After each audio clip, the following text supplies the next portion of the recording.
mostrar aqui para vocês hoje vai ajudar a ampliar o nosso olhar, mas ainda assim a gente vai precisar de uma lente diferente para cada caso, né?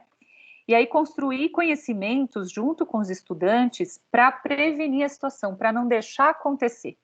E aí eu gosto dessa imagem aí da São Silvestre, né, na reta final, como se esse corredor aqui, que está com a camiseta azul e vermelha, fosse toda essa sociedade que ainda aceita, naturaliza a violência contra a criança, todo esse contexto de coisificação da infância, que vem vindo, né, vem ganhando muitas batalhas, né, muito enfrentamento, e a gente vindo na escola como esse corredor aqui da Regata Branca, né, a gente vai construir num trabalho de formiguinha, dia a dia, orientações, conhecimentos para prevenção, e a gente vai dar, já cansado, exausto de tanta luta, mas a gente vai dar aquela corrida no final, vai passar a mão na frente, vai esticar a cabeça, e a gente vai chegar na frente, para não deixar acontecer, para prevenir as situações de violência, tá?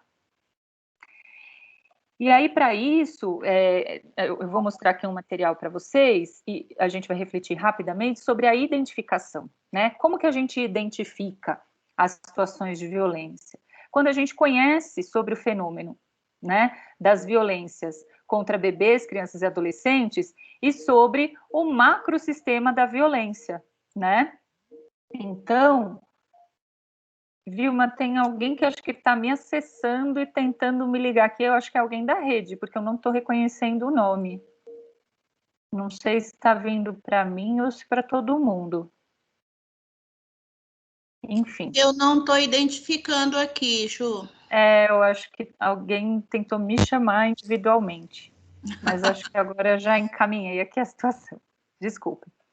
E aí, essa identificação demanda que a gente conheça sobre o fenômeno das violências, e aí aqui esse material que está no PDF para vocês e a publicação que vai chegar vão ajudar a gente a conhecer um pouco mais sobre o fenômeno e sobre o detalhamento de cada tipo de violência, sobre o macrosistema que envolve a violência doméstica, as múltiplas forças que atuam na família, no indivíduo, na comunidade, na cultura, né, considerando os aspectos históricos, a interação, né, de fatores socioeconômicos, políticos, as vivências culturais das famílias, que vão influenciar o padrão de relacionamento entre pais e filhos, entre gerações, né, e entre gêneros. E aí aqui esse material vai ajudar a conhecer um pouco mais os tipos de violência e os sinais recorrentes, né, na rede de São Paulo, na literatura acadêmica, sobre cada tipo de violência.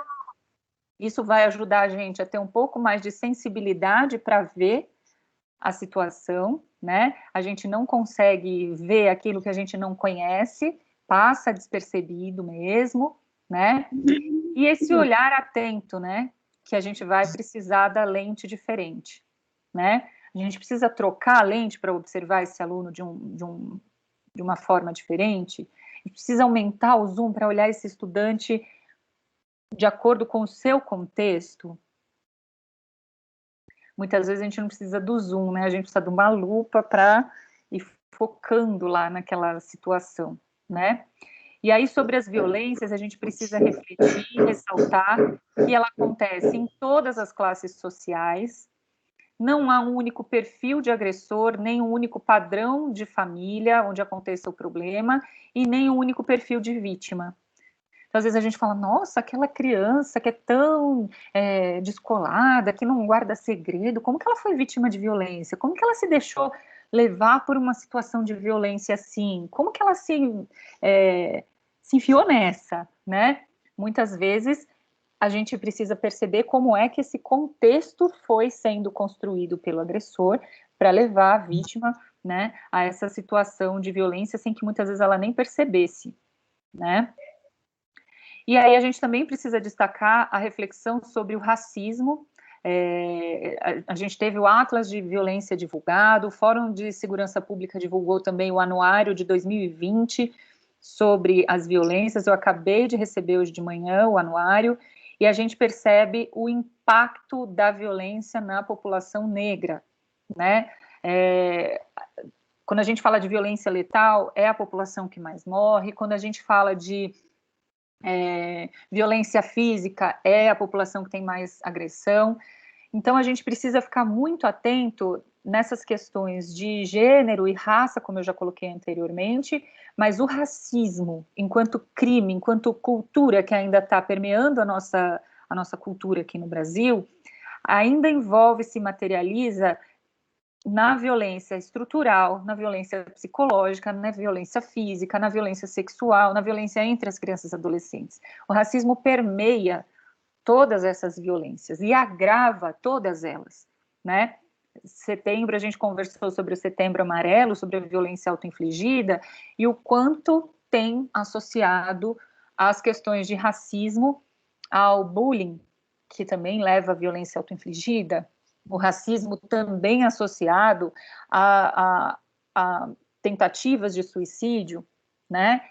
Então, a gente precisa olhar melhor para essas questões na escola e não deixar passar, né? Vamos enfrentar, vamos olhar a fundo essa situação, tá? Alguns sinais que são recorrentes, né? Agora, antes de eu detalhar todos os tipos de violência, a gente precisa ficar atento a alguns sinais de violência doméstica que são comuns em vários tipos e são muito recorrentes, né? Tanto na rede municipal de São Paulo, quanto na literatura acadêmica aparecem, né? Quando tem faltas excessivas e não justificadas, vamos prestar atenção, né, maior nesse nosso estudante. As dificuldades de aprendizagem, distração, dificuldade de memorização, também um sinal importante, porque as violências ficam voltando na cabeça do estudante, né, da criança, do adolescente, como memórias recorrentes, né? Elas vão voltando e eles não conseguem controlar, e isso distrai, isso atrapalha na memorização, atrapalha a concentração, tá? Então, quando o estudante tem dificuldade de aprendizagem, vamos olhar para esse contexto e ver o que está acontecendo nesse contexto do estudante. Alteração no comportamento, e aí não é só o estudante que fica nervoso, né? Não é só o estudante que de repente fica apático, é a alteração, ele era de um jeito e ficou de outro, é isso que chama mais atenção.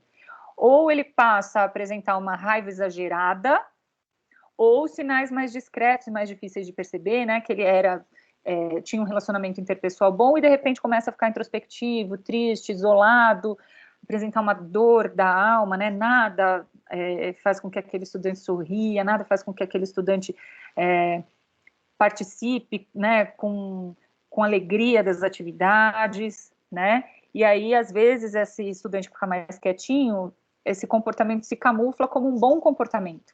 Então, a gente também precisa ficar atento a isso, tá?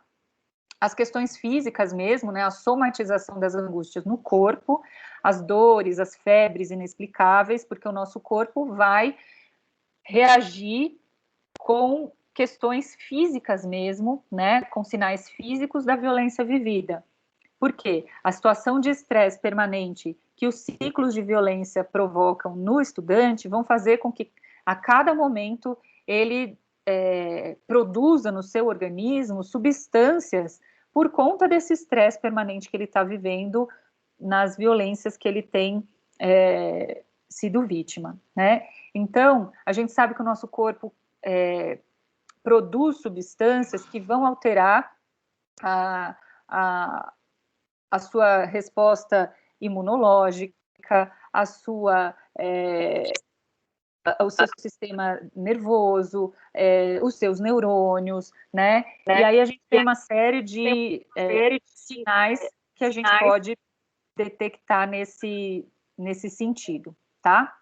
A alteração no relacionamento com as outras crianças, um comportamento sexual incompatível com a sua faixa etária, a falta de controle dos esfíncteres, né, tanto por questões físicas mesmo, quando o estudante é vítima de violência sexual com penetração anal, seja ele menino ou menina, ou por questões emocionais, né, ele não consegue às vezes segurar o cocô.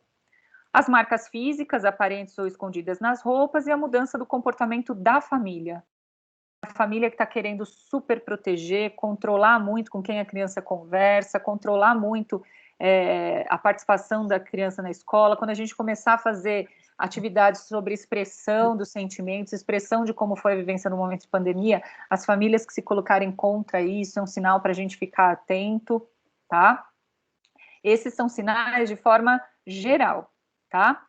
E aí eles vão estar melhor detalhados. Olha aqui a carinha da nossa publicação. Logo, logo vai estar disponível para vocês. Ainda em outubro, a versão digital vai estar disponível para vocês. E mais adiante, a versão impressa disponível na escola, tá? A publicação vai chamar Conhecer para Proteger, enfrentando a violência contra bebês, crianças e adolescentes.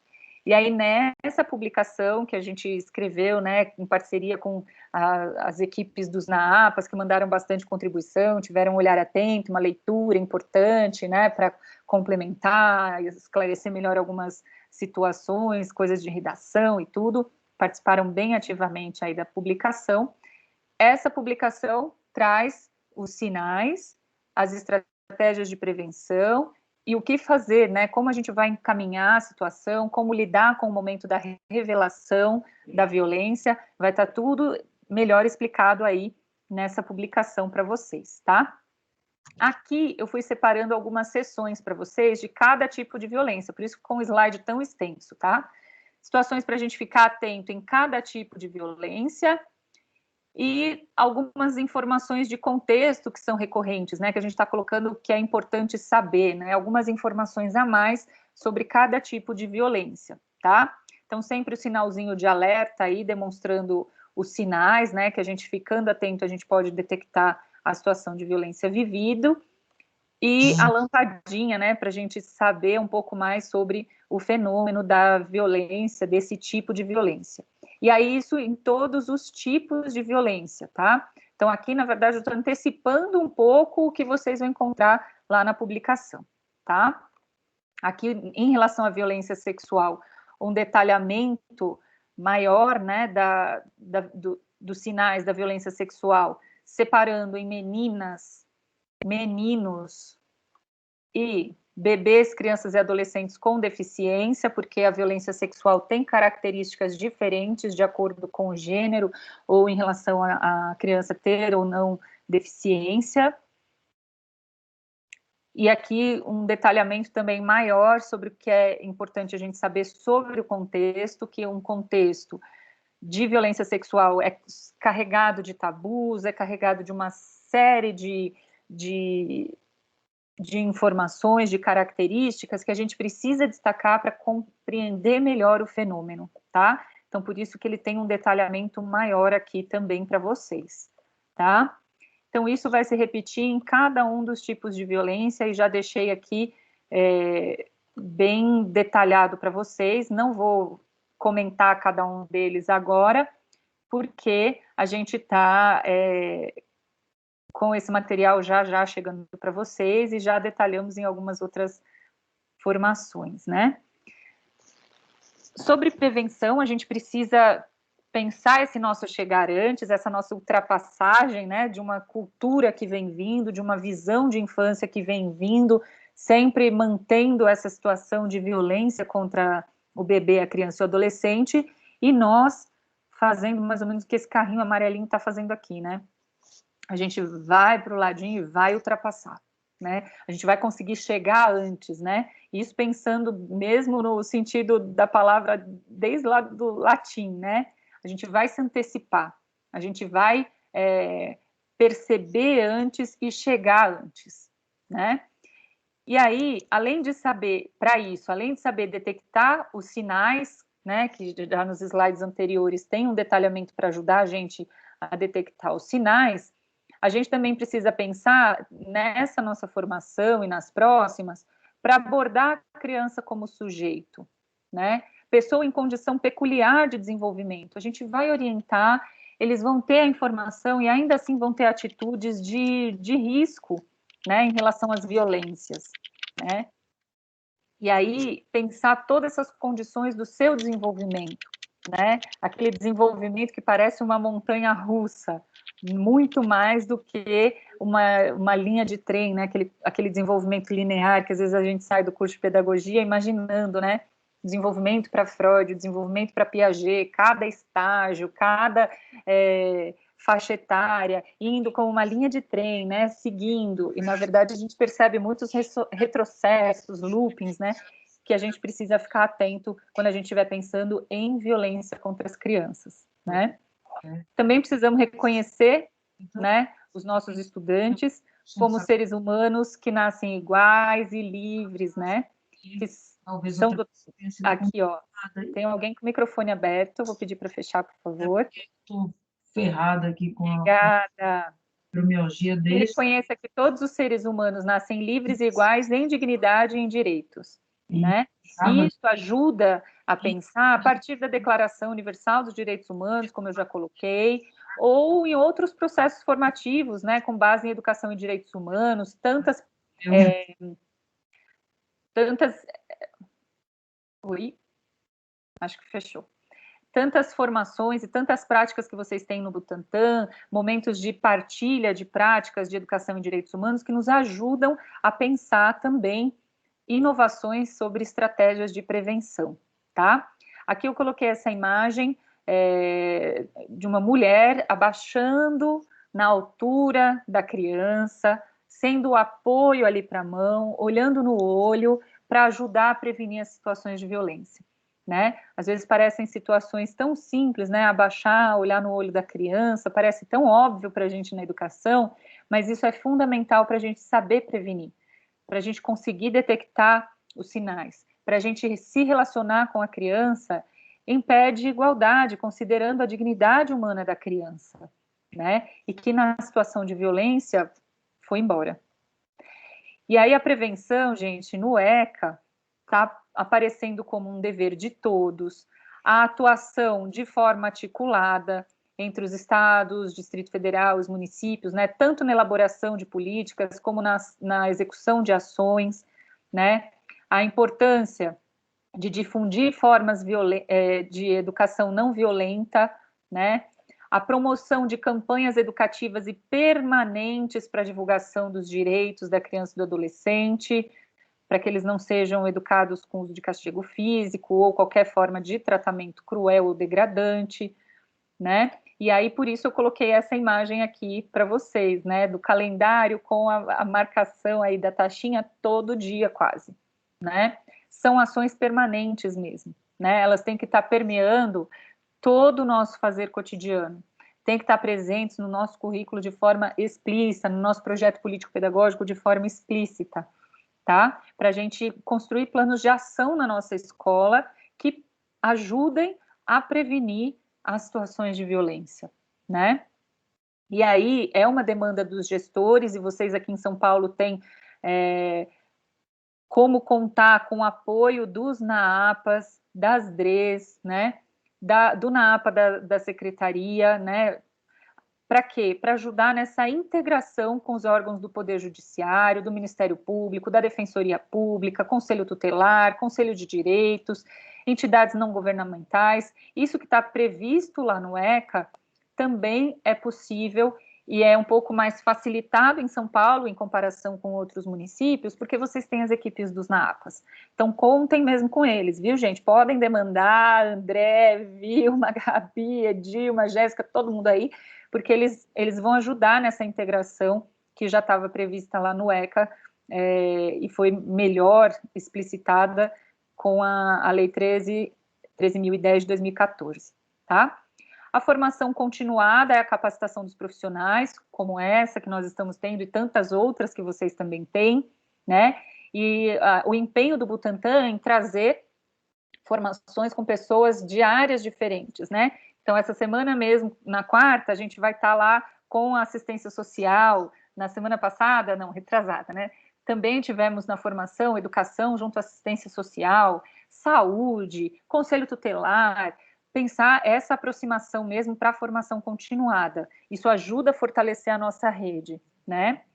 E aí, essas formações, né, pensando a proteção e a defesa dos direitos da criança e do adolescente para o desenvolvimento das competências necessárias à prevenção, né? Esse é o grande mote dessas nossas formações, principalmente nesse momento agora, como é que a gente previne situações de violência, né? Como é que a gente aprende a identificar evidências, diagnosticar e enfrentar todas as formas de violência. Aqui em São Paulo a gente está trabalhando com 10 formas.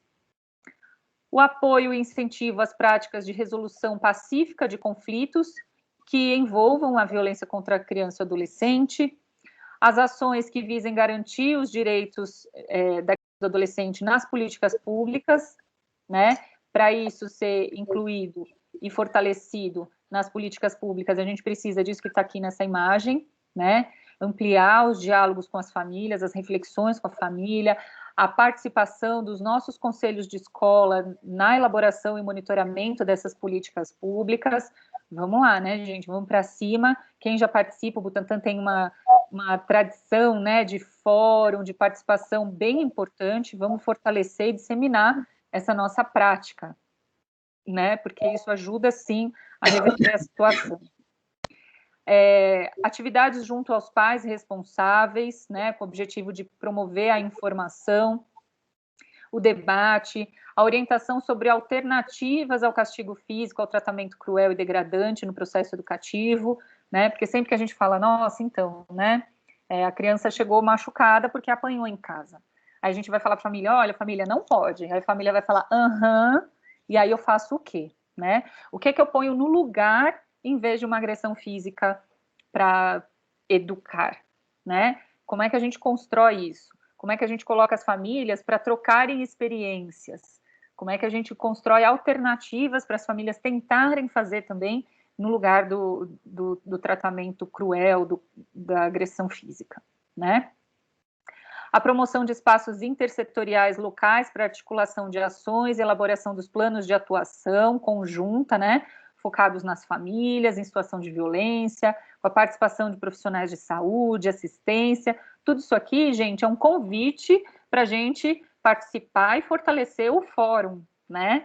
Que vocês já têm uma tradição boa aí no Butantan, vamos manter, fortalecer e disseminar, né, pela cidade toda, para outros municípios até, porque isso faz muita diferença e não é à toa que está lá no ECA, tá? Aí, ainda pensando em prevenção, uma coisa que a gente já debateu quando a gente falou sobre instrução normativa, né, a importância de a gente estar capacitado, né, capacitar as nossas equipes para comunicar ao Conselho Tutelar os casos de suspeita. Aqui não é que eles falavam em maus tratos, né, mas a gente está falando de todos os tipos de violência contra as crianças e adolescentes, né? E aí, a gente está ressaltando aqui no ECA que nós somos responsáveis pela comunicação, né? Se a gente identificou, a gente tem que imediatamente encaminhar a situação para o Conselho Tutelar e para o NAAPA para poder ter um apoio e cessar esse ciclo de violências que a criança pode estar vivendo, tá? Então, para prevenir, a função social da escola é a ação permanente, interdisciplinar, né? Às vezes o pessoal fala assim, educação infantil, ensino fundamental, anos iniciais é mais simples, porque é o mesmo professor em sala de aula e tal, mas não, né? A gente precisa ver a contribuição de cada área do conhecimento para incorporar no currículo essas reflexões, né? Matemática, saber analisar esses infográficos, saber analisar esses dados, saber analisar o que é esse percentual de vítimas, a geografia, onde é que essas violências estão acontecendo mais no nosso país. Enfim, gente, entre aspas, desculpas para a gente colocar o assunto em pauta, a gente tem em todas as disciplinas, até no Fundamental 2, né? Então, vamos pensar em projetos, vamos pensar em ações onde a gente tenha construção de conhecimentos de cada área do conhecimento bastante significativos sobre as questões de violência, né? Para colocar, sim, as crianças e adolescentes a pensarem sobre o fenômeno e conseguirem intervir nessa realidade, tá? Essa ação permanente interdisciplinar foi fortalecida na lei do Sistema de Garantia de Direitos, né, agora de 2017, está presente em todos os planos de enfrentamento que são específicos de alguns tipos de violência, né? Então, por exemplo, tem plano específico de enfrentamento à violência sexual, plano específico de enfrentamento à violência autoinfligida, né, automutilação e suicídio, e aí todos eles trazem a importância da escola ter uma ação permanente de prevenção dessas situações, tá? Então, quando a gente está falando, por exemplo, do plano de enfrentamento à violência sexual, ele prevê ações voltadas para sensibilização, né, das crianças, dos profissionais, da comunidade, né, do entorno da escola, do território, a educação e a promoção de conhecimentos para autodefesa, tá? Esse plano, né, já desde 2013, demandando isso da gente, né, da gente escola. E o Plano Nacional de Prevenção da Automutilação e do Suicídio, falando de estratégias permanentes também, como já estava presente lá no ECA, tá? Para prevenir os eventos, para saber tratar dos condicionantes que estão associados a esses eventos, isso envolvendo a área de educação, né, junto com outras áreas, mas a gente está sempre em destaque, tá, gente? Aí aqui, os próximos slides eu vou pular novamente, né, já estão disponíveis para vocês, porque vão estar melhor detalhados lá na publicação também. Mas são algumas sugestões de prevenção de cada tipo de violência. Então, o que você pode fazer para prevenir violência física, né, o que você, educador, né? Aqui as sugestões de alguns materiais, livros que estão disponíveis na internet, ou materiais que vocês já têm disponível na escola, né? A gente tomou esse cuidado de sugerir coisas que a gente tivesse facilidade para acessar. Prevenção de violência química, violência psicológica, aqui sugestão, né, de fortalecimento da comunicação não violenta, a prevenção de violência sexual, né, e aí aqui tem um detalhamento importante que eu retirei da minha tese, para a gente, peraí, só um minutinho, para a gente compreender as questões específicas para cada faixa etária, né? Então, o que é prevenção de violência sexual na educação infantil com bebês e crianças de até 3 anos? Né? Já que essa maluca dessa Juliana aí fala que pode o bebezinho se prevenir. Por quê? Só o exemplo aqui rápido. Se ele conhecer e nomear corretamente as partes do corpo, a gente já está com um avanço importante, né? E está previsto no currículo dessa faixa etária, né? É um conhecimento importante para essa faixa etária. Se ele souber dizer onde está doendo, onde está machucado, se a gente incentivar a reconhecer os próprios sentimentos e os dos outros, se a gente incentivar a contar sobre tudo, e estabelecer uma conexão para compreender o que a criança está expressando, no momento da troca, por exemplo, a criança vai falar para a gente se alguém tocou ali naquela parte íntima de um jeito diferente. Eles vão demonstrar na hora da brincadeira, do jogo simbólico, o que é que aconteceu com ele, né? Então, a gente precisa ficar bastante atentos e promover esses conhecimentos que estão aí, né? Se o bebezinho já sabe quem são as pessoas autorizadas a auxiliar com a higiene e que aquela pessoa só pode tocar nas partes íntimas dele para ajudar na higiene, se alguém tocar nas partes íntimas dele de um jeito que não seja para fazer a higiene dele, ele vai saber contar com a linguagem dele, demonstrando por gestos, demonstrando de uma forma, né, que a gente estabeleça essa conexão com ele, que ele consiga nos comunicar, mas ele vai revelar uma situação de violência. E isso é importantíssimo para a gente agir e conseguir romper o ciclo, porque senão esse bebê pode ficar sendo vítima de um longo ciclo de violência sexual, tá? Aqui eu dei alguns exemplos, porque né, as pessoas sempre acham que eu sou doida de falar que bebezinho pode se autodefender, então eu já dou exemplo aqui para vocês perceberem que é possível sim, né? Aí aqui, né, nas EMEIs, né, a faixa etária mais ou menos da EMEI, 3 a 5 anos, além desses saberes anteriores que a gente falou com os bebês, olha quantas possibilidades de conhecimentos para a prevenção de violência sexual, né? Aí aqui a gente está falando dos anos iniciais do fundamental, né? As crianças na meninice, como dizem alguns autores, entre 6 e 10 anos. Olha aqui algumas possibilidades também, né? E aqui eu não estou falando em momento nenhum de construir conhecimentos que as famílias vão ter grande resistência, porque quando a gente fala, nossa, vamos fazer um trabalho de educação sexual, de prevenção de violência sexual, as famílias já ficam de cabelo em pé, né? já vem um monte de bilhete, vem um monte de gente pedindo satisfação da escola, falando que não quer que o filho participe, que o filho vai faltar naquele dia. E quando a gente demonstra, né, passo a passo, o que é adequado para cada faixa etária, o que é que a gente vai fazer com cada faixa etária, que a gente não vai ficar lendo Kama Sutra para criança de 3 anos, né? Porque isso está no imaginário das pessoas, né? Então a gente precisa esclarecer. Quando a gente esclarece o que é a prevenção da violência sexual, eu acho que a gente até consegue ganhar aliados nas famílias, né, no território da nossa escola, para ajudar a construir essas ações, né, de prevenção. Aí aqui com 11, 12 anos, algumas sugestões, e dos 12 aos 18 anos, né, que também tem um detalhamento para essa faixa etária. De maneira geral, umas coisas que eu já conversei com vocês, né, ensinar os 3 R's com todas as faixas etárias, reconhecer o risco e potencial ofensor, resistir sabendo que pode falar não, pode sair de uma situação de abuso, e que pode relatar o ocorrido para uma pessoa de confiança, e que essa pessoa de confiança ele pode encontrar na escola, né? Isso é importantíssimo.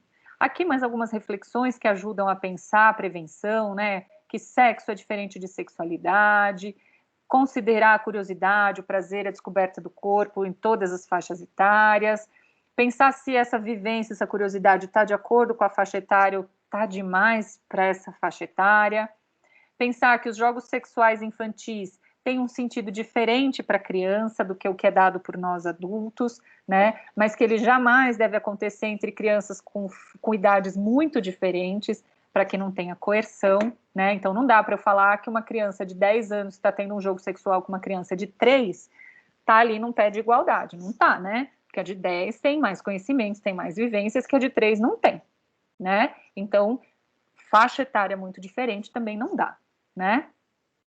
E pensar, né, nessa busca exagerada, repetitiva de alguns estudantes quando só querem brincar disso.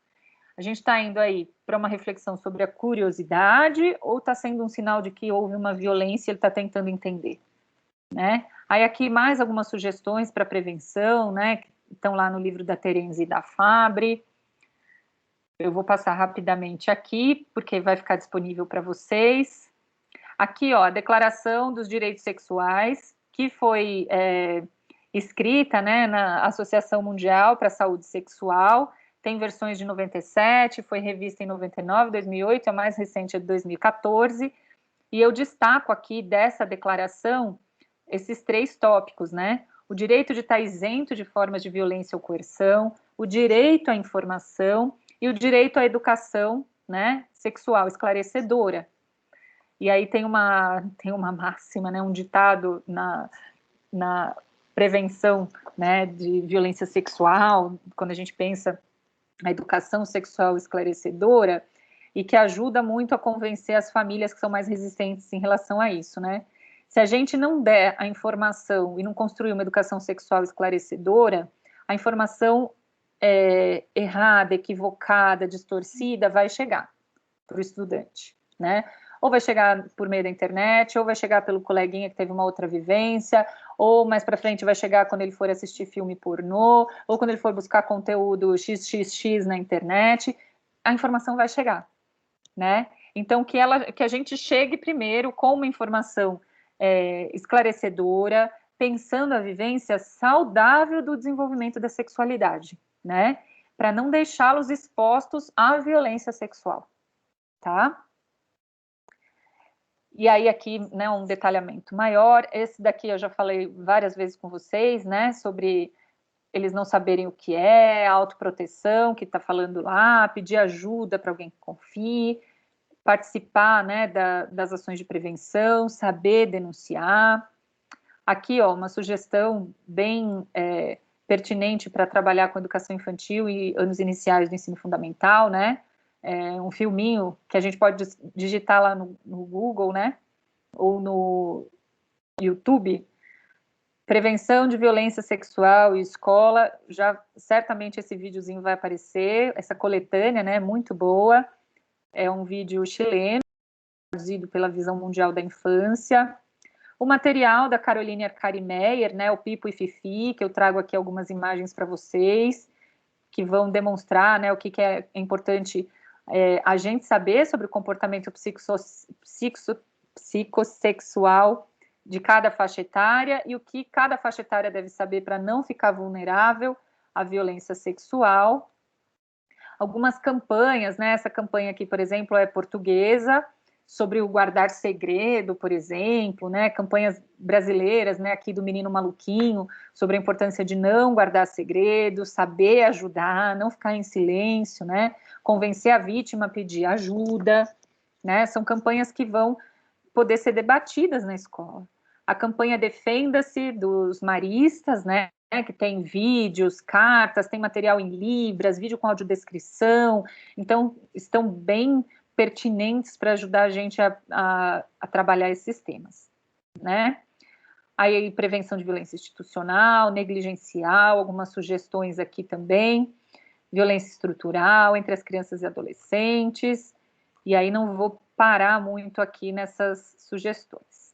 E aí, para a gente analisar, a gente precisa ter essa reflexão de volta, né? O olhar da escola para cada caso é um olhar pedagógico para o pleno desenvolvimento. A gente na escola não dá diagnóstico de depressão, a gente não dá diagnóstico de TDAH, a gente sempre precisa de um apoio de outra área para dar esses diagnósticos, mas a gente pode analisar a situação de acordo com os sinais. E aí, de acordo com os sinais, a gente fala, mesmo que eu não saiba e que não caiba a mim dar o diagnóstico da situação, eu estou aqui na escola com todas as informações, com todos os sinais de que algo pode estar prejudicando o desenvolvimento da criança. Uma violência pode estar acontecendo, né? Por quê? Porque eu estou olhando o pleno desenvolvimento dela.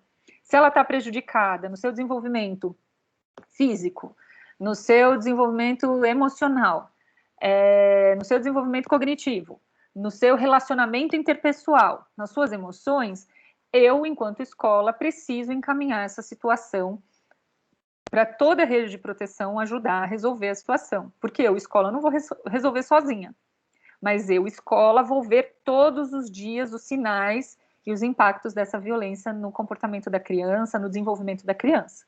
Então, a escola tem o olhar pedagógico para o desenvolvimento, né? E a gente vai sempre ficar atento ao que a gente pode observar em relação a esse desenvolvimento, né?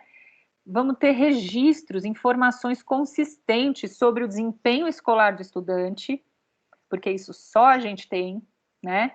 E é um sinal importantíssimo. Sobre as possíveis consequências da violência sofrida, né? E aí o que eu já falei para vocês, né? Alteração na memória, alteração no comportamento, doenças inflamatórias, dores inexplicáveis, comprometimento da sua saúde mental. E aí, nesses casos que a gente vai analisar aqui também, no que vocês estão lembrando que já presenciaram ou vivenciaram aí na escola, a gente vai pensar, né? A gente tem registro das ações que foram planejadas ou realizadas com a intenção de fortalecer a potencialidade desse estudante no momento em que ele estava sendo vítima de violência? Por que eu coloco essa questão, gente? Porque eu não sou psicóloga, né? Muitos de vocês já sabem disso, eu sou pedagoga, por isso que eu falo sempre do ponto de vista da escola, mas tenho, né, nessa lida, né, de estudo e pesquisa de violência sexual, tenho muitos amigos que atuam especificamente com enfrentamento de violência sexual.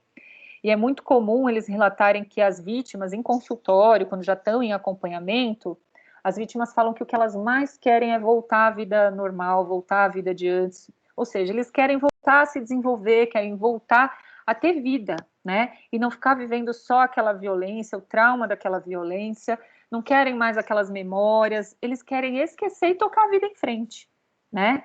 Então, como é que a gente fortalece as potencialidades que ele tem, né? Como é que a gente fortalece essas vivências para os nossos estudantes, né? Então, por isso, esse questionamento, essa provocação aqui para a gente pensar junto, né? Como é que a gente fortalece as potências dos nossos estudantes, né? Diante das situações cabeludas que a gente vai ver aqui para frente e que a gente já tem outros relatos, outras lembranças que a gente viveu ao longo da nossa trajetória profissional, né? E aí, quais ações curriculares? Por isso que eu repito a pergunta aqui. Quais conhecimentos significativos a gente pode construir? Como a gente pode construir esse cuidado? Como a gente pode fortalecer a convivência democrática e o exercício da cidadania desde a infância em cada situação dessa, tá? Então, são algumas questões problematizadoras para a gente olhar para esses casos. E aí, quando a gente fala desses casos, a gente está falando de casos que vieram à mídia recentemente, né? Quando a exposição de crianças que viveram situação de violência as crianças e a situação foi exposta na mídia de uma forma completamente comprometedora para o desenvolvimento da criança, né? Haja vista a situação recente da menina que foi abusada sexualmente pelo tio, precisou ir para outro estado para poder fazer o aborto, que é legalizado em situações assim, que foi julgada na internet por pessoas que não conhecem o fenômeno, que disseram que ela quis, e a vítima de violência sexual nunca quer. O abusador sabe fazer toda uma manipulação da situação para conseguir abusar sexualmente da vítima, né? E aí, essa situação, ganhar as redes sociais, essa criança ser exposta, né? Isso é extremamente prejudicial. Isso não ajuda a acontecer o que está aí nessa imagem para vocês. Não ajuda a romper o ciclo. Só promove outras violências, né? Isso vai comprometer o desenvolvimento da vítima também. Vai revitimizar. Então, a gente fala aqui de uma situação, né, que ganhou o debate nacional, mas e o que está acontecendo no nosso território, né? Eu só vou conversar sobre a situação com quem vai poder efetivamente ajudar, né? Por isso que eu coloco aqui embaixo, em quais aspectos a minha conversa, entre aspas, sobre o caso pode ajudar a vítima? Em quais aspectos a conversa pode ajudar a reverter a situação ou romper o ciclo de violência? Se eu ficar só desabafando lá na sala dos professores e contando detalhes para um professor que não vai poder ajudar a intervir na situação, eu estou só espalhando, né? Estou só revitimizando a situação. Por quê? Porque eu vou expor aquela criança a que mais gente saiba daquilo que ela viveu e gente que não vai poder ajudar, né? Eu estou só informando, falando sobre o caso, sem efetivamente enfrentar, né? Não estou falando só de uma questão de sigilo, eu estou falando de eu contar para um professor que muitas vezes não teve nem contato com a criança e que aí vai olhar para a criança de uma forma diferente, vai tentar, e a criança vai perceber que a situação dela já está, né, sendo espalhada pela escola, pelo território, quando ela, na verdade, quer esquecer daquilo, né? Então, vamos pensar antes de conversar, antes de debater sobre essas situações. Vocês, como gestores, claro, têm que ser os primeiros a saber, né? Agora, peçam aos professores, aos funcionários, que sempre contem para vocês.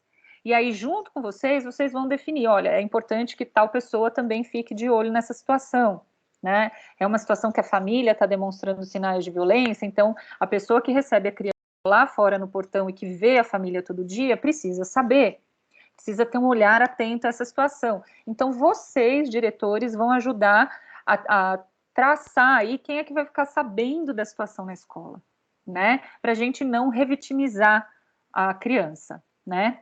Voltando lá ao caso que a gente teve de repercussão nacional, a menina que foi vítima, né, dessa situação, que precisou fazer o aborto em outro estado, ela precisou, gente, recorrer à legislação, e que tem legislação para isso, para mudar o nome, para mudar de cidade, para mudar de escola, para retomar o percurso de vida. Porque a vida dela virou um transtorno maior até do que a violência que ela já tinha vivido. Então, vamos sempre ter muito cuidado, né? Lembra da delicadeza da primeira imagem que eu mostrei para vocês, o dente de leão? A fragilidade daquele dente de leão? A gente precisa analisar cada caso também com esse olhar, né? A criança já está fragilizada, a criança precisa de cuidados, então quem é que eu vou envolver no enfrentamento, no cuidado com essa criança, tá? E aí pensar que a escola é o centro da rede, como eu já falei, né? As mães, os pais, a comunidade buscam apoio ainda na escola, orientação, acolhimento para os casos de violência, E essa rede é tecida por todos nós, né? Nós, gestores, junto com a assistência, junto com a saúde, junto com a NAPA, todos nós vamos tecendo essa rede de proteção. E aí, gente, eu vou ler os casos aqui. A ideia é que a gente fique com esses casos em mente para a gente poder debater sobre eles, né, a tempo aqui. Então, eu vou só fazer uma leitura inicial para a gente poder debater, porque aqui a gente tem educação infantil e ensino fundamental. Esse primeiro caso é um caso de educação infantil, tá? Vamos lá. Não sei se tá boa a letra aí para vocês em tela para acompanhar a leitura. A professora responsável pelo agrupamento MG1A observou por volta do mês de março que a criança IMSJ, nascida em 7 de setembro de 2016, nos momentos de trocas de fraldas, apresentava um comportamento diferente. Ela pressionava as pernas como quem queria impedir o contato do adulto com a região genital. Quando a professora começou a descrever o comportamento da criança para a gestão e coordenação, conversamos e, no primeiro momento, não adiantava tirar conclusões precipitadas. Decidimos escrever o comportamento dela a cada dia e observar a família. Pedimos para a professora dar sempre boneca para observar se ela iria reproduzir algo. Isso aconteceu no primeiro momento. Ela tirou a roupa da boneca e apontou com o dedo para a região genital e também colocou a mão na boca da boneca. Vale lembrar que a criança não permite a aplicação de pomada de assadura nos momentos de trocas e foi desfraldada rápido para evitar esses momentos, que antes eram uma tortura para ela e bastante difícil para a educadora. Só destacar que esse caso não é um caso escrito pela equipe do Butantan, né? A gente está usando casos de São Paulo como um todo, mas que são ilustrativos de situações que a gente às vezes já viveu. Continuando esse caso ainda, começamos então a escrever no diário de bordo como a criança chegava ao SEI a cada dia. Também pedimos orientação para a supervisora escolar. A criança apresentava comportamento triste, calada e isolada e por muitas vezes não queria ir embora ao final do dia com o pai. Também apresenta muitas faltas e sempre por 3 dias consecutivos. E sempre tinha uma justificativa. Começamos então a cobrar a presença da criança. Um dia conversamos com a mãe em relação às trocas de fralda, já que a criança não deixava fazer a higiene. Tínhamos preocupação com assaduras e falamos o quanto era difícil esse momento. E a mãe respondeu que ela sempre foi assim, e que ela era acostumada a tomar banho nos momentos da troca. A partir daí, ela sempre falava que estava e andava com a perninha aberta. Sempre que acontecia isso, ela chorava para não ir embora com o pai. Começamos a acolher e dar mais carinho para criar laço maior de confiança conosco. Ocorreu a denúncia para o Conselho Tutelar no dia 8 de maio e a família foi comunicada, né, pelo Conselho, né? Quando a família recebeu a visita do Conselho, o pai nos procurou para conversar, mas em nenhum momento demonstrou agressividade ou preocupação. Só queria saber se foi o SEI quem denunciou e nós falamos que não. Queremos auxílio para acompanhamento da situação, já que ainda percebemos alterações no comportamento, no caso aí da criança, tá? Então, vamos ficar com esse caso aí na cabeça e vamos pensar quantos casos semelhantes ou quantos sinais como esses a gente já teve nos nossos 6. Vou ler também rapidinho aqui um segundo caso aí de uma estudante de 14 anos. Em visita a uma unidade educacional em 20 de fevereiro de 2020, a coordenadora pedagógica apresentou à psicopedagoga do NAPA o histórico da estudante MS e seu possível envolvimento em situação de exploração sexual. MS, estudante de 14 anos, matriculada no 6º ano desta unidade, que informa em uma conversa com a professora sobre o seu cansaço e sonolência durante a aula, devido ao fato de ter trabalhado até tarde. Quando a professora questiona que tipo de atividade ela exercia, vendo que a mesma era menor, MS informa que ganhava a vida à noite. Foram levantadas categorias relacionadas aos fatores de risco e de proteção na vida da jovem, especialmente relacionados ao trabalho. Constatou-se que a jovem percebia a atividade como um trabalho que lhe proporcionava autonomia, subsistência e sobrevivência. No entanto, os efeitos negativos da exploração sexual, de sua percepção desta como uma atividade laboral, eram evidentes sobre sua saúde e seu desenvolvimento. Preocupados com a situação, a coordenadora vem para um diálogo sobre a situação e a mesma informa que, infelizmente, não pode fazer nada e que não tem controle sobre a filha. A família vive em situação de vulnerabilidade social, o pai está recluso e a atividade da filha é uma forma de levar parte do sustento para a família. A unidade entra em contato, a unidade escolar, né, entra em contato com a unidade básica de saúde, onde encaminha a situação da estudante.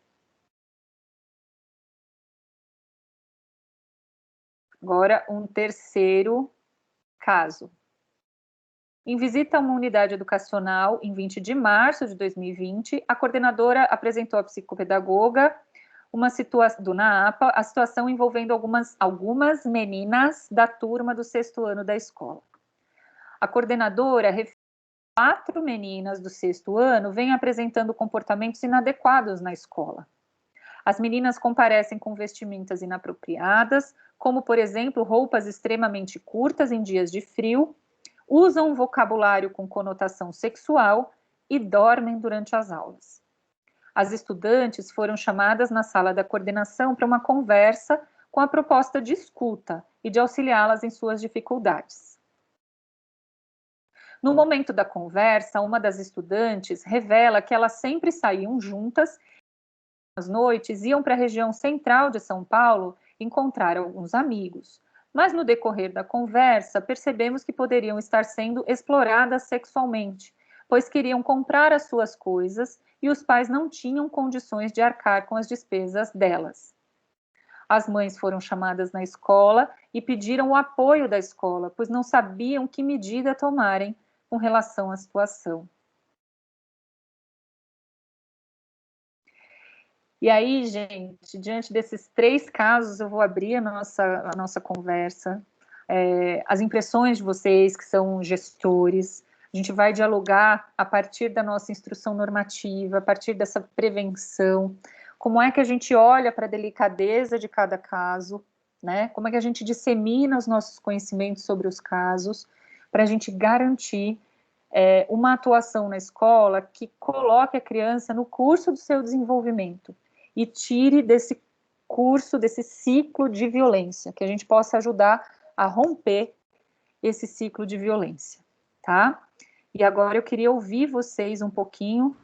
Aqui tem as referências que vão estar no slide para vocês, os meus contatos aí no final, como sempre eu deixo para vocês. E agora eu quero abrir a palavra para vocês, né? Eu vou deixar aqui o slide em tela, se a gente precisar voltar algum detalhamento sobre os casos, a gente volta e conversa sobre eles, né? Como é que foi o encaminhamento da situação, se a gente já teve situações semelhantes, como é que a gente agiu, como é que a instrução normativa que foi publicada agora em julho nos ajuda a agir em relação a isso, né? Como é que a gente conversa agora sobre o enfrentamento das violências a partir desses 3 casos que foram compartilhados aqui com vocês. Juliana, mais uma vez, obrigado pela sua assessoria nesse trabalho, nesses estudos sobre o enfrentamento à violência doméstica e violência sexual no território do Butantã. Vou aproveitar para fazer alguns destaques sobre o que você falou. Na próxima quarta-feira, você citou a articulação com os fóruns, né? Os fóruns da criança e do adolescente. Nós teremos junto conosco os profissionais do NPJ e teremos o Francisco Bodião, Chicão, nosso parceiro de trabalho aqui no território do Butantã, um dos percursores do Fórum da Criança e do Adolescente, também estará conosco aqui na próxima quarta-feira. É importantíssimo destacar isso quando você fala ao longo da sua exposição sobre a importância de nos articularmos com o território. O NAPA Butantã elegeu esse mês de outubro para termos aqui vários profissionais, junto com você, inclusive, com todos nós, falando sobre as articulações com assistência social. Teremos o Núcleo de Proteção Jurídica nessa quarta, e na próxima, o Serviço de Proteção à Vítima de Violência, né, aberto a todos os profissionais da unidade escolar, tanto nessa quarta quanto na próxima. No próximo dia 26, na verdade, né? Quarta-feira 21 e segunda 26. E aí, conduzindo aqui o nosso encontro, né, já estamos aí no terceiro bloco, terceiro momento, seria o momento dos profissionais dialogarem com vocês, abrirem suas câmeras, seus microfones, fazerem as perguntas. Eu vi a mão da Tamires Ribeiro da Silva levantada, não sei se ela quer participar, quer fazer alguma pergunta a você, mas, de qualquer forma, nós temos aqui nossos supervisores, nossos diretores escolares, nossos coordenadores, parceiros no trabalho desse pedaço da cidade. Então, abrimos aqui os nossos microfones para escutar as perguntas, para, na medida do possível, fazer as elaborações necessárias. E peço também que, ao final, mais ou menos por volta de 11h50, nós vamos colocar aqui um link para avaliarmos o nosso encontro de hoje, o que nós podemos melhorar, quem que vocês gostariam que nós trouxéssemos, por exemplo, da saúde, que é um projeto que nós temos para o mês de novembro, trazer profissionais da saúde para também, junto conosco, elaborarem aí um percurso, um trabalho no nosso território. Tá bom? Então, agradeço mais uma vez a sua parceria, Juliana, e os nossos microfones estão abertos. Respondendo aqui uma pergunta do site, na quarta-feira o encontro vai ser às 10 horas da manhã. Do site não, do chat. Isso. Obrigado, gente. Obrigada, André. Quem estava com a mão levantada, não sei se abaixou a mão. Quero ver quem gostaria de comentar os casos ou compartilhar um caso que a gente possa... Eu acho que quem estava com a mão levantada baixou. No chat eu não estava com o chat aberto, porque senão eu não veria a minha apresentação aqui para seguir com vocês. Agora vamos ver se aparece alguma, ou se alguém quiser abrir o microfone mesmo para comentar, para tirar dúvidas, comentar o caso. Agora está aparecendo o chat aqui. Sim. Eu vou pedir a Gabriela para fazer os comentários do chat. Obrigada, Gabi, vai me ajudar bastante. Eu vou tomando nota aqui. Vamos lá. O que apareceu aqui? Bom dia a todos e todas. Deixa eu abrir aqui minha câmera. A Gerneide Pereira está comentando aqui que uma coisa que ela observa na EMEI é a dificuldade de continuidade nos acompanhamentos, pois as crianças ficam apenas 2 anos conosco e quando conseguimos um processo de acompanhamento em rede, este é interrompido quando a ingressa vai para o 1º ano no estado, e aí nós não conseguimos manter essa parceria. Uhum. Tem mais alguma? Ou a gente Depois vai... vem a Cristiane parabenizando a Juliana e toda a equipe pelos esclarecimentos e as informações. Obrigada, Cristiane. Por hora só apareceu esse comentário, tá? Vou resgatando alguns aqui para cima, mas acredito que seja esse por enquanto. Tá bom, obrigada, Gabi. Imagina. Gerneide, isso que você coloca, eu escuto muito desde que eu fiz a pesquisa do mestrado no município de Osasco, né, quando eu pesquisei violência doméstica contra criança e adolescente, e na rede municipal de Osasco isso já era muito presente lá em 2012, 2013, como uma demanda antiga, não só de Osasco, mas de muitos outros espaços, né, onde os professores já tinham atuado, né, na região também, Carapicuíba, Barueri e tal. Eu, na minha trajetória também, na educação básica, vivi muito isso, né, e em diversos espaços diferentes. Quando trabalhei com crianças numa obra social, por exemplo, as crianças ficavam com a gente também só até os 10 anos naquela ocasião, né, e aí eles tinham todo o acompanhamento escolar, todas as oficinas, as atividades, a gente suspeitava de situações, a gente encaminhava situações, e aí muitas vezes a gente quando a gente não tinha mais a convivência diária com a criança, a gente acabava tendo mais dificuldades para acompanhar o caso, né? E a gente construía todo um trabalho de conhecimento sobre os direitos, de resolução pacífica dos conflitos, né? Sem o uso da força física. E aí depois a gente tinha notícias por irmãos, ou quando eles iam em festas, eventos lá, notícias que deixavam a gente bastante chateadas, porque eram, né, um corte no trabalho que a gente tinha feito, né? Mas eu acho que, assim, todo o trabalho que a gente faz na escola não é em vão. Mesmo que a gente perca essa possibilidade do acompanhamento lá adiante, a gente tendo feito o nosso trabalho, já é algo muito importante para romper o ciclo.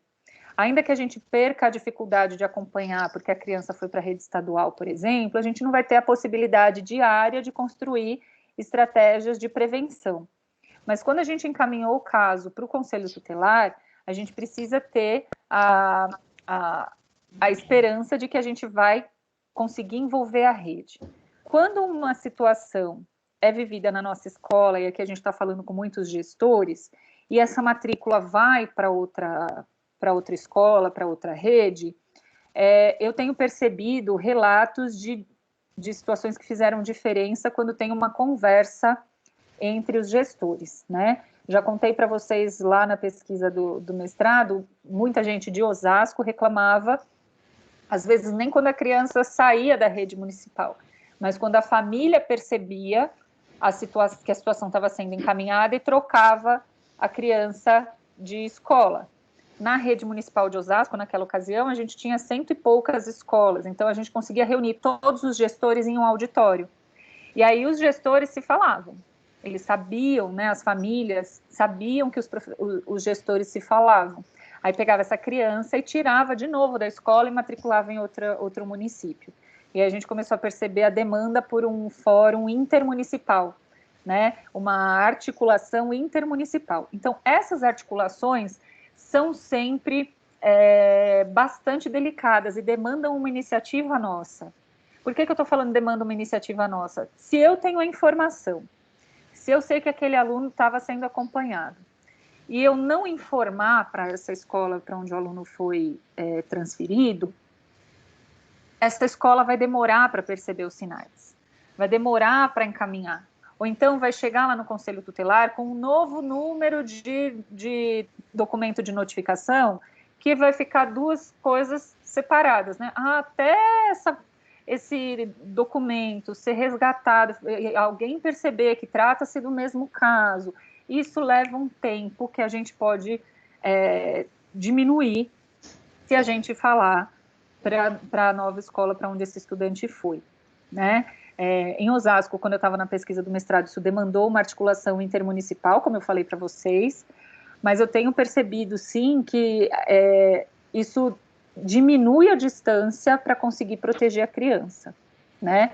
Quando eu recebo uma matrícula e alguma informação da escola de onde essa criança vem, que vem junto com o seu, olha, ela se desenvolveu assim, assim, assim, assim, assim, assim, mas a gente tinha algumas situações de alerta que a gente estava olhando, né? Eu não vou dizer que a criança foi vítima disso, vítima daquilo, mas olha, a gente estava em alerta na nossa unidade, porque tinha algumas situações que estavam prejudicando o desenvolvimento dela. Isso vai fazer muita diferença, porque aí eu não estou falando de sigilo, de contar o que foi encaminhado, o que não foi encaminhado, eu vou falar do que estava prejudicando o desenvolvimento e que gerou o nosso alerta, tá? Eu não vou contar detalhes de situações, mas eu vou falar, a gente estava com uma situação de suspeita por causa desses e desses sinais, então a gente indica que você, recomenda, indica, pede que vocês também fiquem atentos aos sinais, tá? Isso é importante, a gente não vai estar rompendo o sigilo da situação nessa situação, tá? Muito pelo contrário, se a vítima às vezes revelou situações para a gente, se a gente está com uma série de sinais que estão se revelando lá na escola, a gente precisa ter um olhar atento. Então, nesse sentido, um diálogo ajuda bastante. Quando é dentro da mesma rede, por exemplo, está aqui numa escola do Rio Pequeno, vai para uma escola lá perto da Raposo, a gente está falando da mesma DRE, do mesmo na APA, a gente tem mais facilidade de acompanhar, né? Agora, quando a criança é matriculada em outra rede, como na rede estadual, em outro município, aí é um pouco mais difícil esse diálogo. Mas a gente não vai falar, olha, essa criança foi vítima de violência sexual, quando eu não tenho uma revelação, quando eu não tenho um acompanhamento. Mas isso ajuda a nova escola para onde a criança foi a ter um olhar atento, a saber que situação já foi encaminhada para o Conselho Tutelar e tem tal número de protocolo, porque aí quando essa escola precisar fazer o encaminhamento, não vai abrir um novo documento, né? Vai dar continuidade no olhar daquela criança. A gente ainda carece no nosso país de uma centralização desses casos, né? De um sistema, né, único para a gente poder conhecer esses encaminhamentos e olhar para essa criança, para esse adolescente, com um olhar de rede, esteja essa criança, esse adolescente onde estiver, né? Infelizmente, a política que a gente tem hoje ainda está dando brechas para essa fragmentação e demorando muito no encaminhamento quando as famílias percebem e ficam pingando a criança de escola em escola, né? Isso quando a própria família, e isso eu vivi muito na sala de aula, percebe que a situação está sendo olhada, pega a criança e muda de estado, né? E aí eu tive alunos que foram para Minas, que foram para o Espírito Santo, que foram para Bahia, ou seja, perdemos a possibilidade, né, de olhar e de cuidar dessa criança. É uma demanda para que a gente tenha uma política pública que centralize essas informações sobre a criança e que eu não precise, diretora, fazer o contato com essa escola, né? Mas que essa escola já tenha acesso a um sistema onde isso já está registrado ali, né? Onde já tem o cadastro, onde já tenha tudo organizado. Mas a gente ainda não tem essa política, né? Em nível nacional. Então, por enquanto, demanda que a gente faça esses encaminhamentos sem esse sistema, né, e contando com a nossa articulação, pensando essa rede de forma ampliada, tá? Alô? Tem mais questões? Tem sim. Alô? Aqui. A Márcia Santos de Souza, ela gostaria de fazer uma pergunta usando áudio. Pode Márcia, fazer. se você puder abrir seu microfone. E parece que temos uma mãozinha levantada aqui, a Cristiane. Tem o telefone também com áudio aberto, né? Isso, tem alguém com o microfone aberto, se puder fechar. Não, no momento eu não quero não, muito obrigada. Acho que é Fátima. Fátima Maria está com o áudio aberto. Se puder fechar o áudio, agradeço, ou então fazer a sua pergunta. Agora é a Márcia Campos que vai falar? Márcia Santos, isso. Juliana, bom dia a todos. Bom dia. Eu falo para vocês que quando eu fiquei sabendo do que aconteceu hoje, eu liguei para minha coordenadora à noite e falei assim, pelo amor de Deus, eu quero participar. Como é que está vivendo isso aí, Márcia? Ah, tá um inferno. Eu detesto ficar em casa, eu quero ficar com as minhas crianças, eu quero voltar para a escola. Todos nós queremos, né, Márcia? Muito mais, né? E aí, eu queria falar com vocês uma coisa bem interessante. Eu estou sentindo falta aqui, acho que uma presença para mim essencial, que é do quadro de apoio, aqui nessa reunião. Por quê? Eu fui quadro de apoio por alguns anos antes de ser professora e vivenciava essa questão da violência muito mais forte do que eu vivencio hoje, né? Porque a relação do quadro de apoio com a criança é diferente da relação do professor. Eu sou de EMERG, né? Uhum. Então, a nossa relação do quadro de apoio com o aluno é muito diferente, né? Os momentos, eu tinha muito mais denúncias sobre a questão de violência sexual na escola quando eu era quadro de apoio do que hoje como professora, né? Não sei se é porque eu também estou com os pequenininhos e eu já entrei na escola com os pequenos, já fazendo logo no meu primeiro ano de professora, já fazendo um combate à violência, o abuso sexual. Na minha primeira reunião, eu sempre falo para eles que não pode tocar no corpo sem autorização. Tem toda uma discussão no meu primeiro dia de aula que se tem, né? Durante todo o ano, e eles sabem que para tocar no corpo do coleguinha eu tenho que ter autorização, se eu sentir. Se alguém me abraçar ou tocar em mim, se eu me sentir estranho, eu vou ter que procurar um adulto que me é de confiança, e eu faço esse trabalho sempre, não, né? Mas quando eu era quadro de apoio, eu não tinha como fazer esse tipo de abordagem, mas eu tinha muita demanda da questão de agressão. E eu via que a minha gestão atual é um outro processo, é uma outra maneira de olhar, graças a Deus, mas as minhas gestões anteriores tinham muito medo da questão da denúncia. Porque eles achavam que, se a criança estiver mentindo, né? Mas pode ser mentira. Eu tive que arrumar alguns embates, brigar muito, para muitas vezes as coisas acontecerem, né? Tinha uma coordenadora nossa que eu falava com ela assim, ela era de outro horário, eu ia de manhã falar com ela assim, olha, tá acontecendo isso, isso, isso. E ela bancava, mas no geral as pessoas tinham medo, mas você pode estar mentindo, isso não pode ser verdade, né? E eu sempre dizia que quando você denuncia, né? Se é mentira, ou na APA, o pessoal lá vai descobrir, né? Mas se chegou até você, você tem que tomar providência. Você não pode ouvir e falar assim, né? Amanhã não dá. E eu quis colocar esse assunto em questão, porque aqui, como tem muita gente de gestão, né? E são o pessoal da gestão que geralmente barra, né? A gente chega na informação, a gente quer passar isso, eles têm medo de repassar a informação. É muito importante esse seu trabalho. Obrigada. Aliás, vou te convidar para o meu canal, tá? Porque você falar sobre isso lá. Eu tô muito feliz. Né? Agora eu falo para vocês, na próxima próximo encontro, chamo o quadro de apoio, porque o quadro de apoio é uma peça fundamental nesse processo da descoberta da violência. Sinais, né? Sinais, tem muito caso de prostituição nas MFs, né? Então, é uma coisa bem, bem violenta, viu?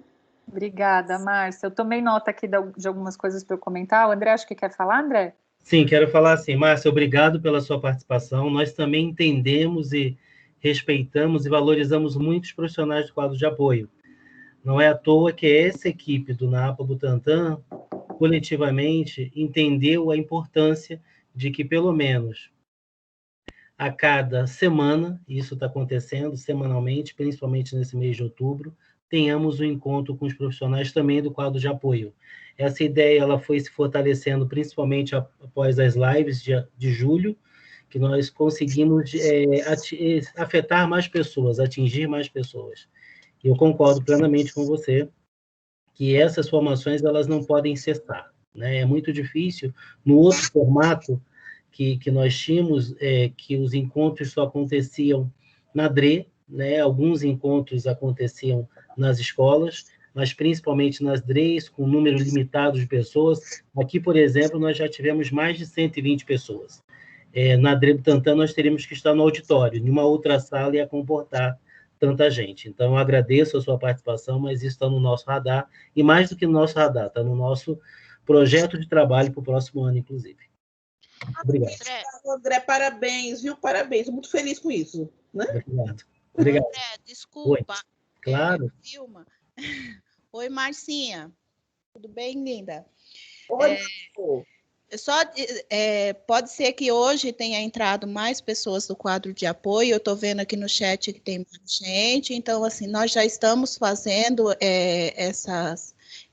esses encontros com o quadro de apoio. Esse é feito num outro formato. Então, a gente já fez isso no dia 30, no dia 23, e no próximo dia 21, quarta-feira, Marcinha, tá inclusive no chat já o convite, tá? Já foi para a escola, não sei se as escolas já conseguiram repassar para vocês, mas se não conseguiu, tá aqui no chat, tá?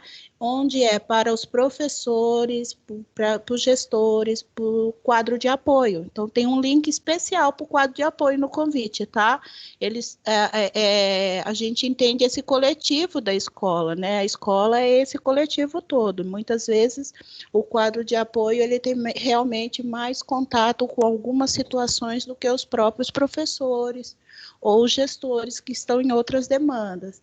tá, meu amor? É só lembrar que tá aqui no chat já. Se você ainda não viu, pega aí e leva para os seus colegas, tá? Beijo. Desculpa, Ju. Imagina, vamos disseminar. Muito bom, Vilma.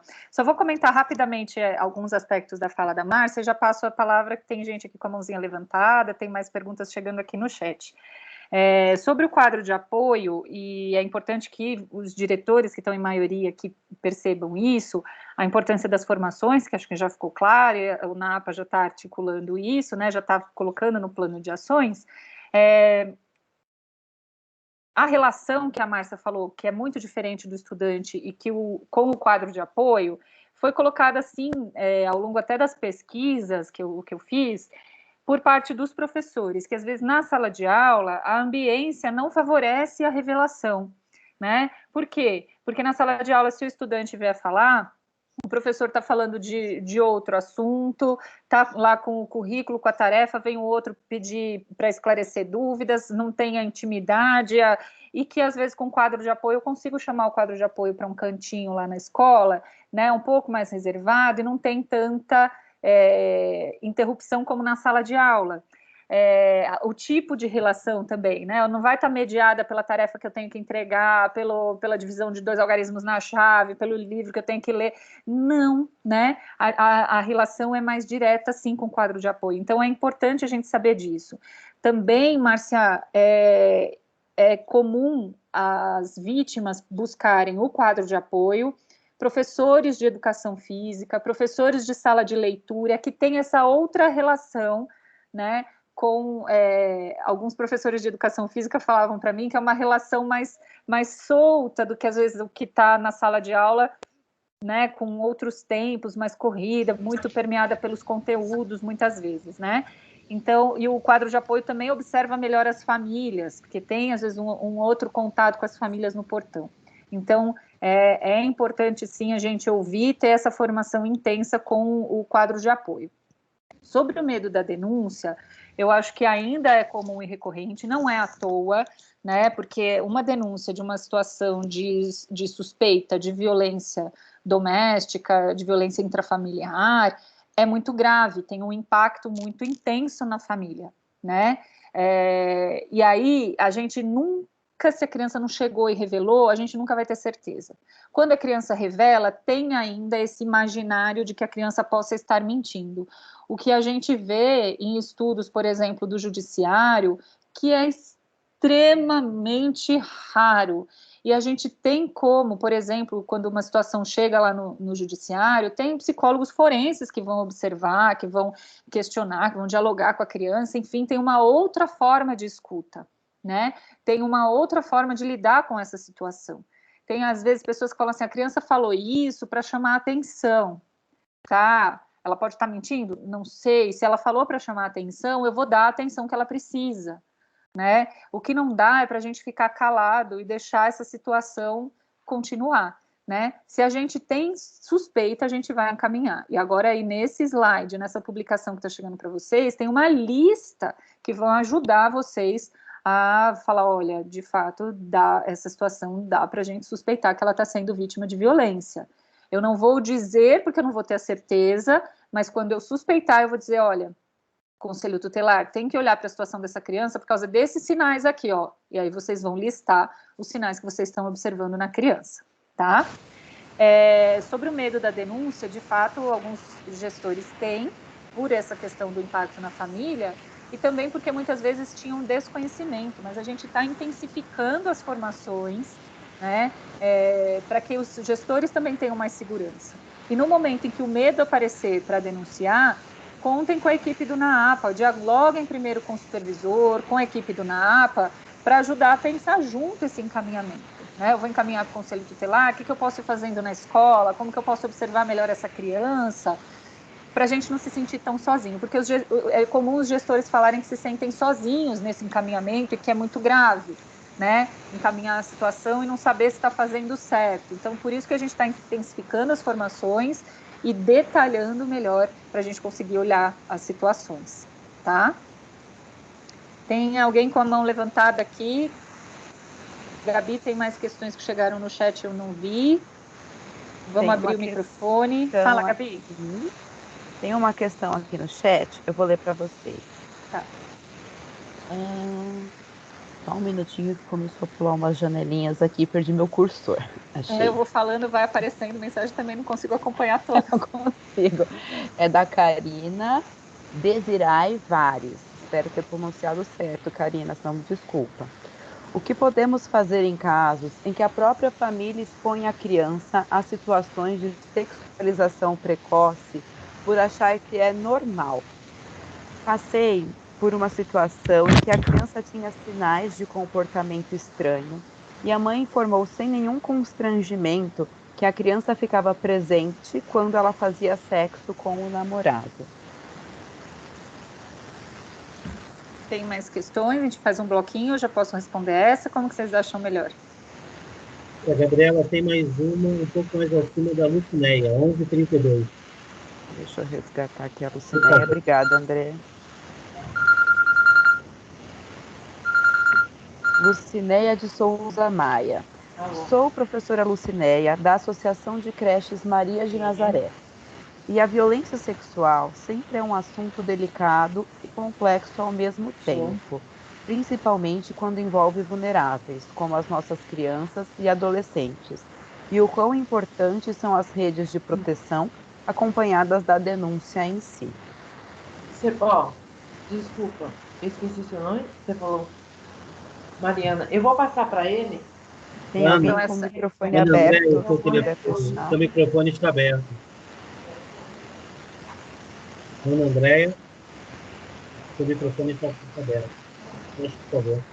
Obrigado.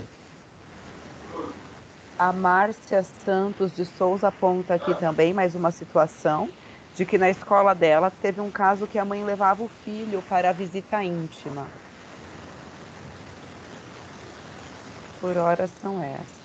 A gente pode responder esse bloco e a avaliação está já disponível, ok?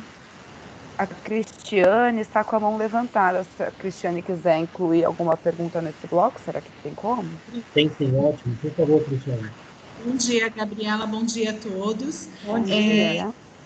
A pergunta seria, na continuidade que a Juliana estava comentando, sobre denúncia. Eu gostaria que ela comentasse um pouquinho mais e orientasse a respeito da denúncia, porque no primeiro caso que ela apresentou no estudo, o pai depois ele foi até a escola e perguntou se realmente tinha sido a escola que tinha feito essa denúncia. Uhum. Então, eu acho que o direito de represália, nesse sentido, pode até trazer esse caso no culto, o caso ficar em culto. Então, assim, e é importante essa denúncia, é importante nós percebemos tudo que foi falado nas questões de sinais para poder chegar a uma conclusão, com toda a equipe, lógico, né, não somente de uma pessoa. Então, eu gostaria que ela comentasse um pouquinho a respeito disso.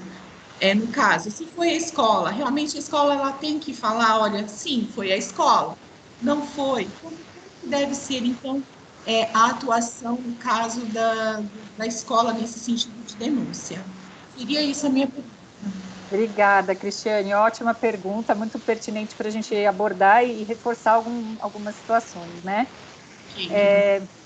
Em relação à questão de denúncia, acho que eu já vou começar por essa, e aí depois eu volto na questão da Karina, da Lucinéia e da Márcia, que foram aí pelo chat. No caso que eu apresentei, o pai foi até a escola, quando estava falando, né, me empolguei até para a gente comentar sobre isso em relação ao caso, porque é muito comum, né? O agressor, no momento da denúncia, no momento em que ele é questionado pelo conselho tutelar, ele vai buscar satisfações. Nesse caso aí, não houve nenhuma agressão, nenhuma ameaça, mas há situações em que isso acontece, né? Ameaça à escola, agressões. Já tive vários relatos de coordenadores pedagógicos, de diretores de outras regionais, precisaram fazer uma articulação até com a GCM, né, com a PM, os carros que fazem a ronda ali em volta da escola, para pedir uma intensificação, um olhar mais atento ali na escola, por causa de uma situação que encaminharam e que estavam sofrendo ameaça, né? Isso faz com que gere o medo da denúncia muitas vezes. Às vezes o agressor sabe onde a diretora mora, sabe onde o filho da diretora estuda, ameaça com questões reais, né? Uma ameaça muito embasada, às vezes, do agressor, né? A orientação que a gente dá é para que vocês não tenham esse contato com o agressor. Ele vai pedir para ir na escola, vai questionar, foi vocês? Não, né? A denúncia pode ser feita pelo Disque 100, a criança pode ter contado na igreja que ela frequenta, pode ter contado em vários lugares, aqui na escola não foi. Por quê? Para vocês não entrarem em embate com o agressor nesse momento que é o mais delicado, que é o momento mais quente, vamos dizer assim, do encaminhamento. Por quê? É a primeira vez que o agressor está vendo que a situação não está mais com um manto de silêncio. Isso causa, né, um desespero no agressor, e sim, ele vai querer tirar satisfação, vai querer, né, o que é muito comum. A gente indica que vocês não entrem nesse embate por causa dos riscos que vocês podem estar se expondo, e que no próprio encaminhamento para o Conselho Tutelar já dialoguem. Olha, conselheiro, por favor, não diga que foi a escola. O Conselho Tutelar não é obrigado a falar para o agressor no momento das visitas, no momento de uma abordagem inicial, que foi a escola quem encaminhou. Isso, o agressor vai ter acesso a essa informação como direito dele lá na frente, quando a situação estiver no judiciário e o advogado dele pegar a documentação completa do caso. Aí ele vai ficar sabendo que foi na escola, mas até aí já tem judiciário envolvido, já tem polícia envolvida, já está em outro patamar. E aí a possibilidade dele vir tirar satisfação e ameaçar a escola é menor. Por quê? Porque aí já tem mais gente de olho, tá? E nesse período do encaminhamento, né, quando a situação já está lá no judiciário, quando já está lá na frente, aí é raríssimo ele vir tirar satisfação. Geralmente essa satisfação vem logo que ele fica sabendo, né? Quando ainda não tem polícia envolvida, nem nada, ele vem intimidar a escola, tá? Vem ameaçar o diretor por causa disso. Então, evitem. Foi vocês? Não. Pode ter sido Disque 100, pode ter sido, né? Tem diretoras que até brincam, né? Que faz a cara de paisagem. Imagina, teve uma diretora que deu um relato uma vez muito engraçado até, de tão desesperador que era, porque era uma pessoa que sabia de toda a vida dela, e ela falava, imagina o senhor, um homem que é um exemplo no nosso território, né? E aí, enfim, encheu a bola dele para ele não desconfiar que tivesse sido ela quem fez a denúncia, tá? Então, infelizmente, a gente ainda precisa contar com isso e com a parceria que a gente faz com a GCM, a polícia, quem pode ajudar a nos proteger ali, porque realmente tem situações em que essa ameaça acontece. Quando a Karina fala de situações em que a criança é exposta pela própria família, tem uma questão de famílias que acham que estão fazendo a orientação, a educação sexual da criança, expondo a criança às relações sexuais, aos filmes pornográficos, e acham que isso vai ser bom para a criança, né? A gente fazer uma construção, quando essa família informa a gente sobre isso, né? Ou quando a criança conta para a gente sobre isso, a gente precisa ter uma reflexão aí do que é adequado para cada faixa etária, né? E a criança pequena presenciar relações sexuais dos adultos não é adequado, porque ela não vai conseguir compreender aquele momento da relação sexual como um momento de prazer, de afeto, de carinho. Ela não vai perceber isso. Geralmente eles acabam construindo uma imagem de asco, de uma situação que é violenta, de uma situação que subjuga o outro. Então, eles não têm discernimento e não têm vivências e experiências para compreender isso como algo saudável e natural na vida para aquela faixa etária. Então, não é adequado, né? E aí algumas pessoas também perguntam, Juliana, mas como que a gente faz quando a família inteira vive no mesmo cômodo, né? Como é que os pais vão ter a relação sexual, a mãe e o namorado, a mãe e a namorada, o pai e o namorado, enfim, sem a presença das crianças, né? Não está sendo uma visão muito elitista de que cada um tem o seu quarto e tal assim? Não.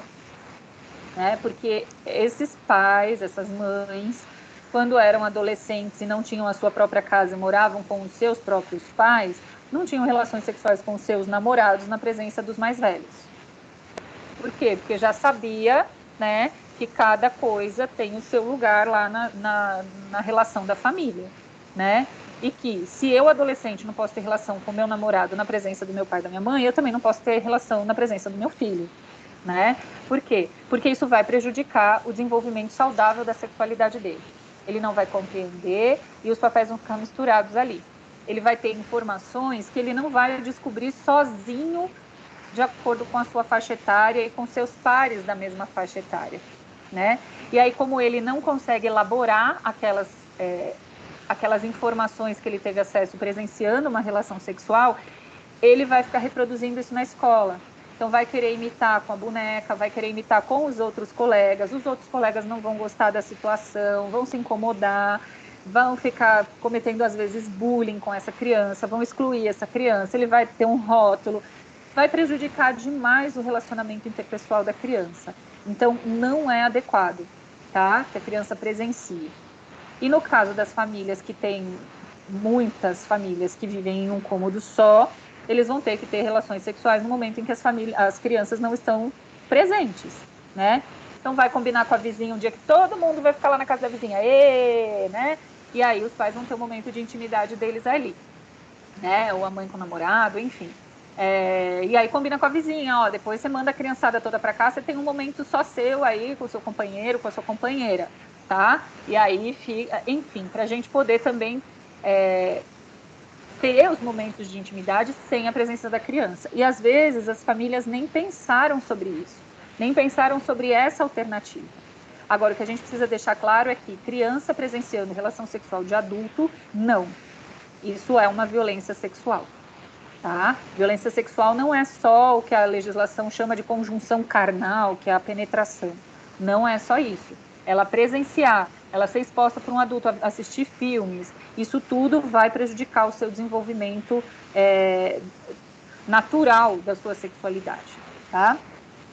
Quando a Lucinéia fala da rede de proteção e das denúncias, acho que também tem a ver com o que eu falei, né, respondendo a Cristiane.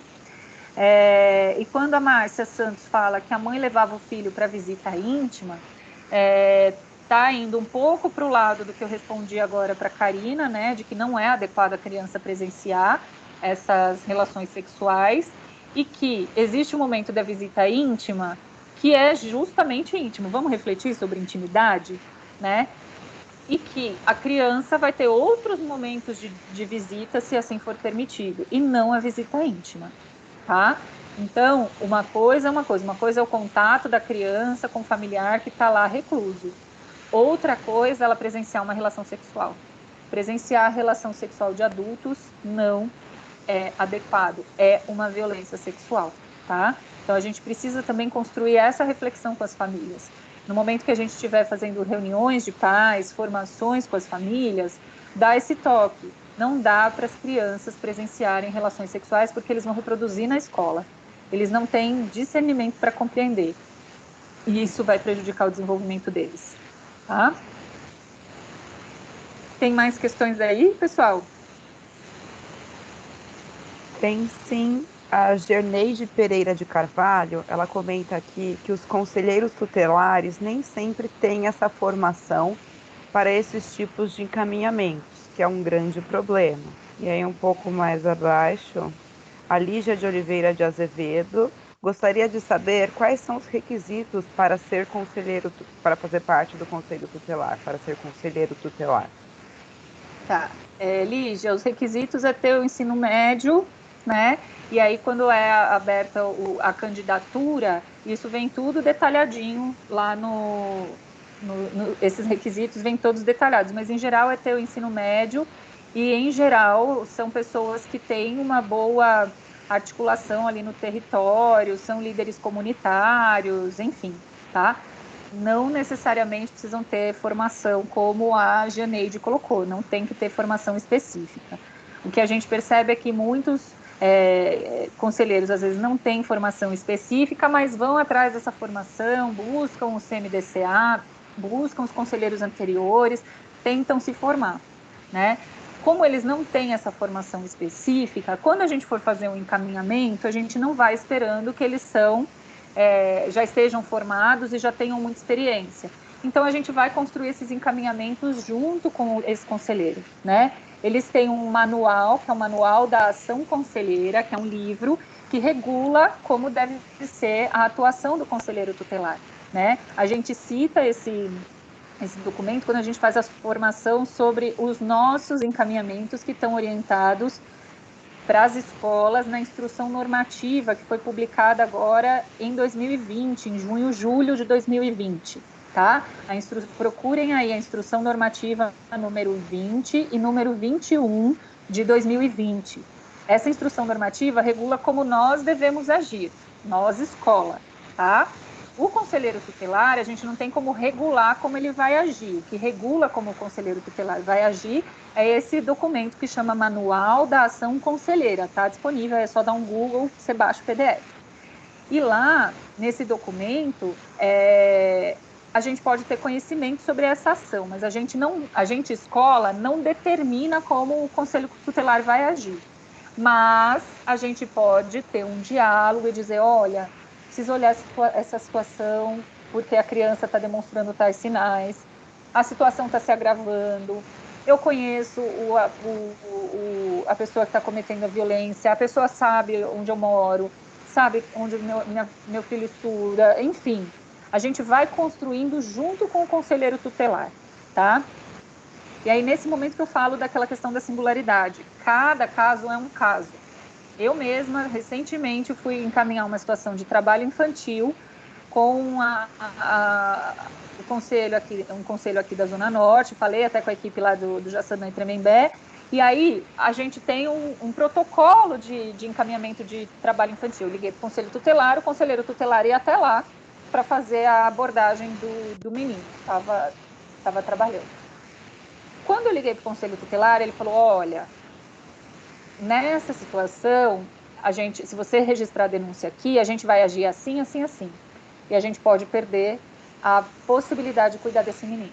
Agora, se você ligar para o Disque 100, que é um serviço nacional, ele já vai abrir, a denúncia vai chegar para o Conselho Tutelar, mas também vai junto para o Ministério Público do Trabalho, que tem uma outra abordagem de trabalho infantil que tem sido, nesse momento de pandemia, muito mais eficaz do que a nossa do Conselho Tutelar.